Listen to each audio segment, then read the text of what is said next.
চাহিদা কি? স্রষ্টার চাহিদা হলো স্রষ্টাকে মহাব্বত করা।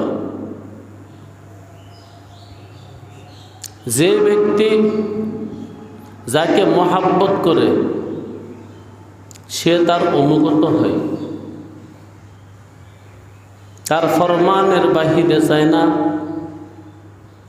তাকে জ্বালা দেয় না, যন্ত্রণা দেয় না, ইতাআত করে। এটাই মহাব্বতের চাহিদা। দিলের মধ্যে মহাব্বত আছে আর মাহবুবকে কষ্ট দিবে, এই দুইটা জিনিস একত্র হয় না। তো আল্লাহ রাব্বুল আলামিন আমাদেরকে ফরমান করছেন, তোমরা আমাকে মহাব্বত করো। আমি তোমাদের কাছে মহাব্বত চাই, তবে সেই ভালোবাসাটা আমাকে কেমনে দিবে? আমার রসুলের অনুসরণ করে। আমার নবী মুহাম্মদুর রাসূলুল্লাহ সাল্লাল্লাহু আলাইহি ওয়াসাল্লাম যা করছেন, তোমাদেরকে যা শিখিয়েছেন তা করলে আমাকে ভালোবাসা হবে। রাসূলুল্লাহ সাল্লাল্লাহু আলাইহি ওয়াসাল্লাম তার ব্যক্তিগত জীবনের মাধ্যমে আমাদেরকে শিক্ষা দিচ্ছেন, সামাজিক জীবনের মাধ্যমে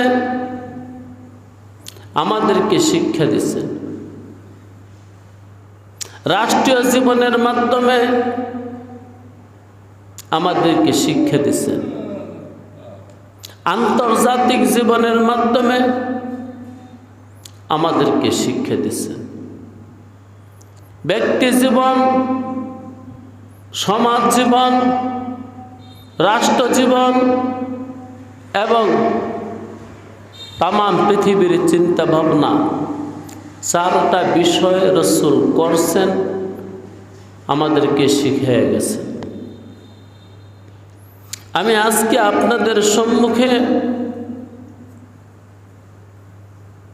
রাজনীতি, ইমারত সম্পর্কে, নেতৃত্ব সম্পর্কে, রাষ্ট্র পরিচালনা সম্পর্কে দু একটা কথা বলবো। আমরা ব্যক্তি জীবনের কথা সবসময় শুনি, ব্যক্তি জীবনের আলোচনা 95%। সমস্ত আলেমরা সমাজের সামনে যেই কথাগুলো বলে 95% ধরে নিতে পারেন এগুলো ব্যক্তি জীবনের কথা। সামাজিক কথা তো নেই। কোনো যারা বড় আলেম তারা বলেই না। সমাজ কি? সমাজ হলো লেনাজেনা, বেচা কেনা, বিবাহ শাদী, ভাইয়ের সাথে ভাইয়ের কি সম্পর্ক, ভাইয়ের সাথে বোনের কি সম্পর্ক, আত্মীয়ের সাথে কি সম্পর্ক, পড়োশীর সাথে কি সম্পর্ক, এগুলা সমাজ জীবন। তারও এগুলো তো বলা হয়ই না, আর বললে সমস্যাও হয়। অনেক জায়গায় দেখা যায় এগুলা বললে অনেকে গায়ে মাখে, ওই যে তার সাথে মিলে যায়। বড় বড় আলেমদেরকে মঞ্চ থেকে নামিয়ে দেওয়া হয় এবং বলা হয়, হুজুর আপনাকে পয়সা দিয়ে টাকা দিয়ে আনছি এই সমস্ত বলার জন্য না, ওয়াজ করে। আর রাষ্ট্র সম্পর্কে তো বলাই যায় না, আরো সমস্যা হয়। তবে দু একটা কথা বলবো এই রাষ্ট্র সম্পর্কে, নেতৃত্ব সম্পর্কে। রাষ্ট্র আর নেতৃত্ব খুব অঙ্গাঙ্গিভাবে জড়িত। রাষ্ট্র নেতায় চালায়, আমিরে চালায়। যেমন আবু বকর, ওমর, ওসমান, আলী, তারা আমিরুল মুমিনিন, তারা খলিফাতুল মুসলিমিন। রাষ্ট্রের সাথে, খলিফার সাথে, রাষ্ট্রের সাথে আমিরের সাথে, আমিরের সাথে রাষ্ট্রের সাথে খুব জড়াজড়ি। কারণ আমিরের ইমারত প্রতিষ্ঠিত হয় রাষ্ট্রের মাঝে, খলিফার খেলাফত প্রতিষ্ঠিত হয় রাষ্ট্রের মাঝে। যেহেতু সামনে আমাদের ইলেকশন, গত সপ্তাহেও আমি দু একটা কথা বলেছিলাম। আমি এত কঠিন করে কিছুই বলবো না। রাসূলুল্লাহ সাল্লাল্লাহু আলাইহি ওয়াসাল্লামের একটা বা দুইটা হাদিসের একটু ইবারতের তরজমা শোনাই দেব। কেউ গায়ে মাখার প্রয়োজন নাই। আর এটা বিশাল দোষ। একটা কথা শুনলাম, কথাটা শোনার পরে আমি গায়ে মাখতে যাই কেন? আরে বাবা, তুমি বুঝার চেষ্টা করো। যে কথা বলতেছে তার সাথে তো তোমার কোনো লেনা দেনা নাই, পানা দানা নাই। আল্লাহ তাকে সামান্য এলেম দিছে, ওইখান থেকে আরো সামান্য ব্যক্ত করতেছে। তুমি গায়ে মাখো কেন? হ্যাঁ, ওই মৌলবী মুন্সির লগে মাখামাখি কইরা পারো। কারণ মৌলবী মুন্সি তো এই দেশের একবারে নিম্ন শ্রেণীর লোক। এই দেশের মৌলবী মুন্সিরা হলো একবারে নিম্ন শ্রেণীর লোক, এর নিচে কোনো শ্রেণী নেই। এর কারণও আছে। রাত পোহালে যেতে হয় তোমাদের দুয়ারে, এক মুঠ ভাত দেন, মুষ্টির চাউল দেন, জাকাতের টাকা দেন, ফেতরার টাকা দেন, কুরবানির চামড়া দেন। আর নয়তো তোমার হুঙ্কার ছাড়ার কোনো বিষয় ছিল না।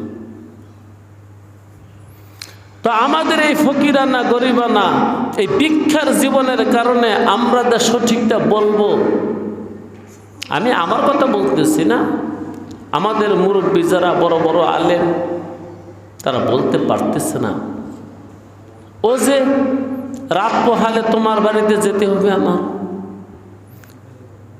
আর তুমিও আমার কঠিন কথা, আমার মতন টুপিওয়ালা, দাড়িওয়ালা, মাদ্রাসাওয়ালা, কিতাবওয়ালার কঠিন কথা শুনতে তুমি পারো না, বরদাস্ত করতে পারো না। কারণ আরে মোল্লা, আমার বাড়িতে খাইয়া, আমারটা খাইয়া তুই আমারে মাখাই, আমার গায়ে তুই হলুদ মাখলি, রং মাখলি, আমার সাদা জামার মধ্যে তুই রং মেখে দিলি, তোর হোলি খেলা আমি মেনে নেব নাকি? এই একটা কারণ। আর একটা কারণ বলি, আলেমরা এত নিচু শ্রেণীতে কেন আছে? আজকে যারা দ্বীনের দাঈ, দ্বীনের রাঈ, দ্বীনের রাহবার, মানুষকে দ্বীন দেখায়, দ্বীন শোনায়, দ্বীন বুঝায়, দ্বীন পড়ায়, দ্বীন লেখায়, অল্পতে চাইয়া বসে আপনার ছেলেটা যে পড়ামো আমরা দিবেন কি? মাদ্রাসা মানি এখন যেন এক দোকান, যেই কারণে আমাদের কথা তারা নিতে রাজি না। কিন্তু আমরা যাদের মাধ্যমে দিন পেয়েছি, যে দুইটা স্বভাব উল্লেখ করলাম, একটা স্বভাব হলো হাত পাতা, ভিক্ষা করা। এটা আমাদের আকাবেরদের ছিল না। যান সাহাবাদের কাছে, তাবিঈদের কাছে, ইমামদের কাছে, বড় বড় ইমামরা, বড় বড় আলেমরা এটা তো জানতো না। যে হাত পেতে তারপরে ইসলাম প্রতিষ্ঠা করতে হবে। আর দাওয়াতের বিনিময়ে, খেদমতের বিনিময়ে আমাকে কিছু দিতে হবে, এটাও তারা জানতো না। যেহেতু তারা এই দুইটা বিষয় থেকে মুক্ত ছিল, তাই সমাজ, সংসার, রাষ্ট্র, পৃথিবী এক পর্যায়ে হলেও তাদের কথা মানতে হয়েছে। এই কথাটার জন্য একটা ছোট্ট কথা শুনে। ইমাম সাদ্দাকি রহমতুল্লাহি আলাই, যিনি 54টা বিদ্যার ইমাম ছিল, আল্লাহর কসম এই জমানায় একটা বিষয়ের ইমাম পাওয়া যাবে না। নাহু, সরফ, ফাসাহাত, বালাগাত, মানতিক, হিকমত, ফালসাফা, ফিকহ, হাদিস, উসুলে হাদিস, উসুলে তাফসীর, যত বিদ্যা আছে, কোন বিদ্যার কোনো ইমাম পাওয়া যাবে না, নাই। আল্লামা সাক্কাকি রহমতুল্লাহি আলাইহি 54টা বিদ্যার তিনি ইমাম ছিলেন। তিনি কে অনুসরণ করতেছে বর্তমান পৃথিবীর মানুষ। তিনি তো একবার রাগ করে বসলেন, জাতীয় ঈদগাহে নামাজ পড়াবো না। অবশ্যই রাজা এমন কিছু করছে, রাজার কাছে তিনি নারাজ। আজকে আমাদের কাছে রাজা নারাজ, নামাজ পড়াবো না। মনে করছে হুজুরে মৌলবী কইছে আইবনে, বাস এদের জামাতের সময় হয়ে গেছে, মৌলবী সাহেব আসে না। আরে জাতীয় ঈদগার ইমাম আসে না মৌলবী সাহেব।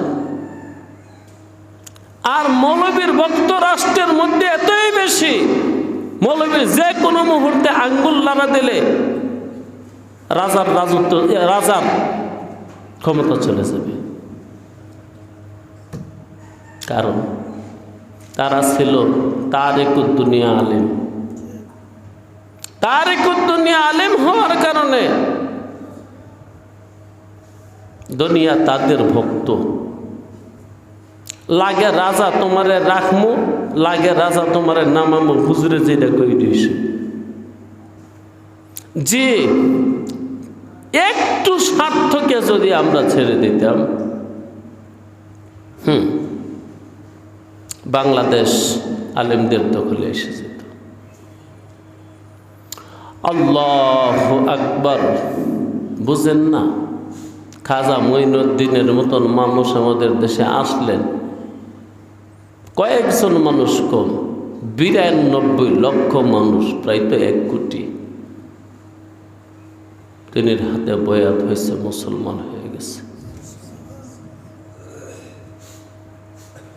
ওই সময় হিন্দুস্তানে জনসংখ্যাই 3 কোটি। 1 কোটি তিনির হাতে, তিনির কালিমা পড়ে মুসলমান হয়ে গেছে। কারণ একটাই, তারা আল্লাহওয়ালা, তারা তারিকুদ দুনিয়া। আউলিয়া নে লাথ মারি দৌলত দুনিয়া পা যাব, आपरी पैरो पा उनके सारे दुनिया सबके सब। জি, তো আল্লামা সাক্কাকে যাচ্ছেন না, নামাজের সময় হয়েছে, একজনকে পাঠাইছে, দেখ না হুজুরের কি হয়েছে, শরীর খারাপ কিনা। না, হুজুরের শরীর বালা মহারাজ, ঠিকই আছে। হুজুর বলে পড়াইবেন না নামাজ। কেন? আমার সাথে যেটা বলছে ওইটা বললাম। এবার পাঠাইছে এক মন্ত্রী, আচ্ছা যাও তো, একটু তাড়াতাড়ি যাও, জামাতের সময় তো চাইবে গা। মন্ত্রীর সাথে বলছে ঠিক আছে জামু, শর্ত আছে। কি শর্ত? পালকিতে নিতে হবে। তো তো হুজুর সমস্যা কি, পালকিতে নিয়ে যাব এখন? কারে না, 4 বেহালা পালকি লাগবো, 4 জনে বহন করুন লাগবো, আমি উপরে বসে থাকবো। আর যায় সে পালকি ওই যারা নাকি পালকির ভাড়া দেয় ওদের পালকিটা না। যেই পালকির এক সাইডে থাকবে এই দেশের বাদশাহ, আরেক সাইডে প্রধানমন্ত্রী, পিছনে 2 মন্ত্রী, এই 4 জনে বহন করে নিলে যাব। কি করব? বাদশাহ দেখছে বেদিশা, যদি আজকের ঈদের নামাজ ওই বড় খতিব সাহেব আল্লামা সাক্কাকে না আসে, মনে হয় না রাজত্ব থাকবো। দুনিয়াদারের ডর হইল রাজত্ব। গেছে, কিচ্ছু করার নাই, হুজুর ওঠেন।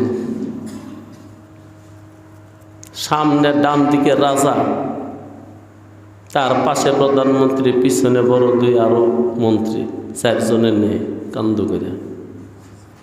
কারণ দুনিয়া ছেড়ে দিছে। দুনিয়া ছেড়ে দিলে দুনিয়া পায়ের তলে আসে। আসলে বলতেছিলাম কি, বলতেছি কি, দেখেন হীরা, মণি, চুনি, পান্না, সোনা, দানা, তেল, গ্যাস, যত রকমের তেল আছে যেগুলোতে বিমান চলে, গাড়ি চলে, এগুলা কোন গাছে হয়?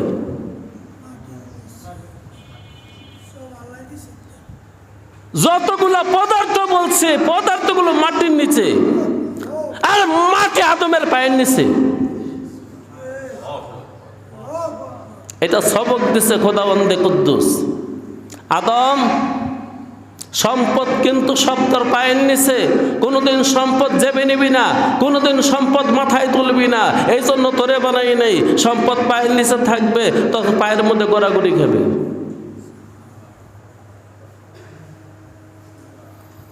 আল্লাহু আকবার। তো যেটা বলছিলাম,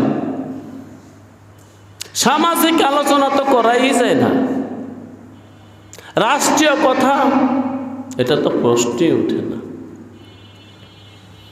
আমি রাসূলুল্লাহর একটা হাদিস শুধু শোনামু, সময় তেমন নাই।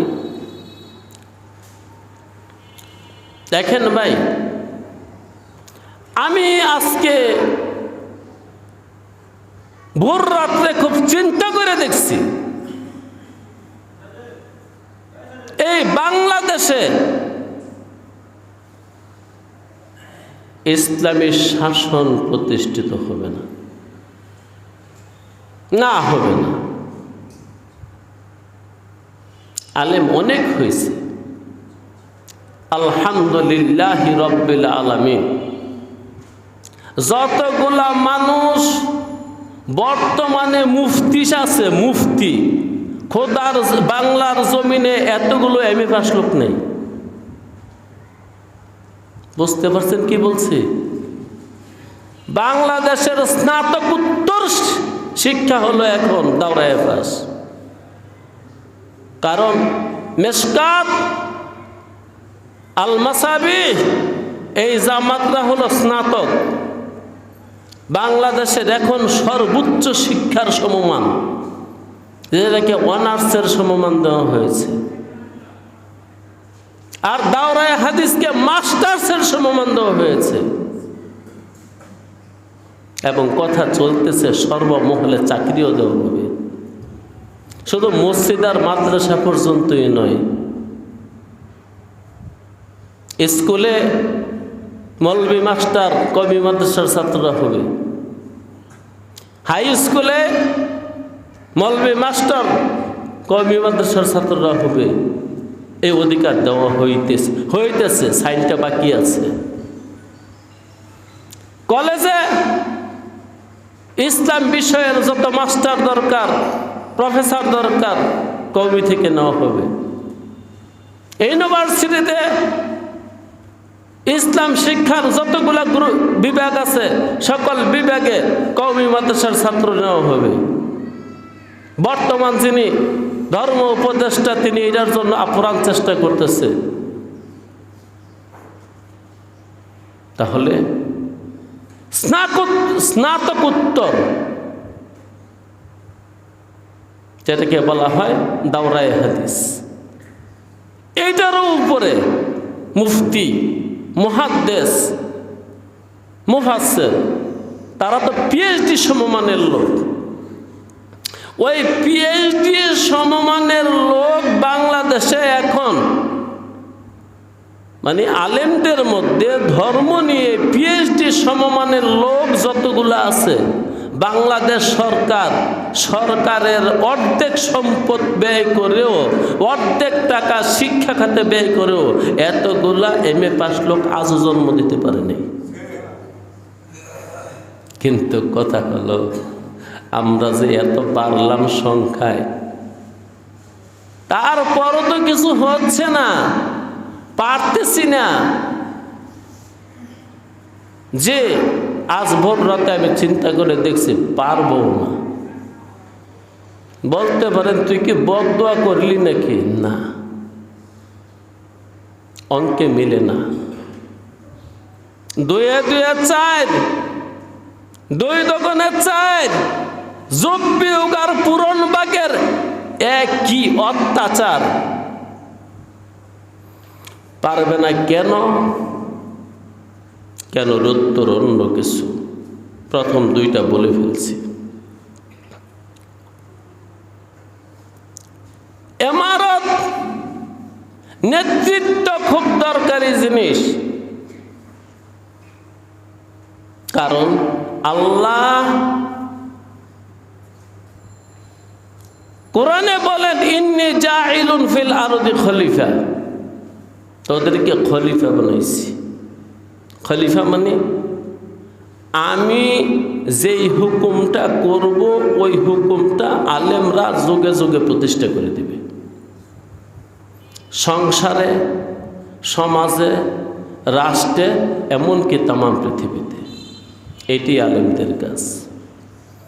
এখন কথা হলো দোস্ত, আমাদের যে সমস্যা সেটা হলো কি, লাকুম দীনুকুম ওয়ালিয়া দীন, এই আয়াতটা বাদ দিতে চাচ্ছি। পাক আর না পাক একত্র করা যাবে না। পাক পাকের জায়গায় রাখো, না পাক না পাকের জায়গায় রাখো। পবিত্র জিনিস না পাক হতে না পাক অনেকগুলো লাগে না। 1 লোটা পানির মধ্যে 1 ফোঁটা প্রস্রাব দিলে যথেষ্ট এটা নাপাক হওয়ার জন্যে। অতএব দুনিয়াদার যারা দুনিয়া চায়, যারা ক্ষমতায় গিয়ে নিজের আখের গুছায়, যাদের থাকে 7 কেজি 8 কেজি সোনা 1 লকারের মধ্যে, গতকালকার খবর। যাদের থাকে 1.7 বিলিয়ন টাকা, কোথা থেকে আসলো বাবা? তুমি কি করছো? কোনোদিন পেঁয়াজ, মরিচ, হলুদ লাগাও নাই, তোমার কোনো কলকারখানা, মিল ফ্যাক্টরি নাই, তোমাদের এত টাকা কোথা থেকে? জি, ওই যারা ক্ষমতা চায় আর ক্ষমতায় গিয়ে তারা ধনী হবে, ওদের সাথে মিলে ওই নাপাক ব্যক্তিদের সাথে, নাপাক দলের সাথে আমরা যদি মিলি, না যাইতে পারবেন না। আল্লাহ এগুলো কবুল করে না। আর আমরা যে কেন তাদের সাথে মিলবো ওইটাও আমার বুঝে আসে না। তুমি মনে করতেছ না পাকের সাথে মিলে ক্ষমতায় পাবে?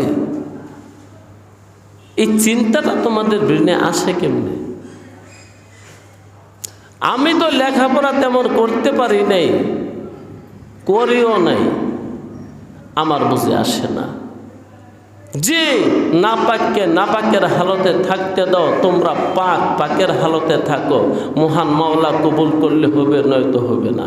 কিন্তু পাক না পাক মিলাইয়া, দুইটার মিশ্রণ দিয়া, মিক্সার দিয়া তুমি এই সমাজ পরিশুদ্ধ কইরা কোরআনুল করিমকে সংসদে নিয়ে যাবা, তোমাকে এই মন্ত্রটা যাই শিখেছে ওয়ও বাটপার, আর তুমি বাটপারের কাছে পড়ছো।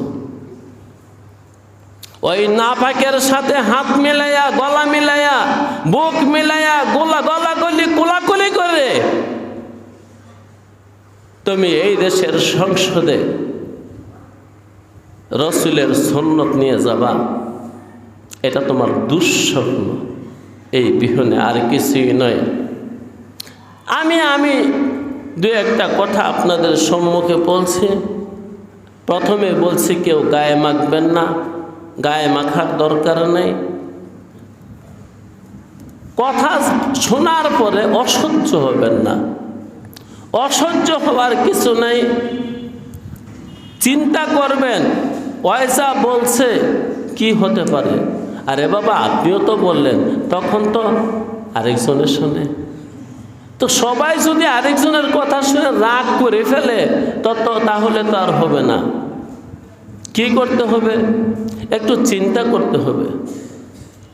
দেখেন একটা হাদিস শোনাই। ক্বালা রাসূলুল্লাহ সাল্লাল্লাহু আলাইহি ওয়াসাল্লাম ইন্নাল ইরাফাতা হাক্কুন। নেতৃত্ব বড় প্রয়োজনীয় জিনিস। ইন্নাল ইরাফাতা হাক্কুন, নেতৃত্ব খুব প্রয়োজনীয় জিনিস। নেতা ছাড়া রাষ্ট্র চলবে না। বিশেষভাবে খোদার হুকুম যেটা বাস্তবায়ন করার তা হবে না। ওয়ালা বুদ্দা লিন্নাসি মিন উরাফা, এবং মানুষের মধ্যে, সমাজের মধ্যে, রাষ্ট্রের মধ্যে কিছু নেতা তোমাদের বানাইতে হবে, কেউ নেতা হতে হবে। লাকিন্নাল উরাফা ফিন্নার, কিন্তু নেতারা জাহান্নামী। কি পেজ! এলেম লাগবে যে নেতৃত্ব খুব প্রয়োজনীয় জিনিস। রাসূলই বললেন নেতা ছাড়া রাষ্ট্র চলবে না, তাও সত্য। কিন্তু আমি মুহাম্মদই বলতেছি নেতারা জাহান্নামী। দোস্ত, প্রত্যেকটা কথার পরে ইল্লা আছে, মাগার, তবে আছে না? এই তবের পরে যারা, তারাই জাহান্নামী না। প্রত্যেকটা নেতা জাহান্নামী, তবে এই তবে যে কারা, ওইটা আপনারা একটু বুঝা জিন্দিগি বন্দিগি করেন। ওয়া আখিরি দাওয়ানা আলহামদুলিল্লাহি রাব্বিল আলামিন।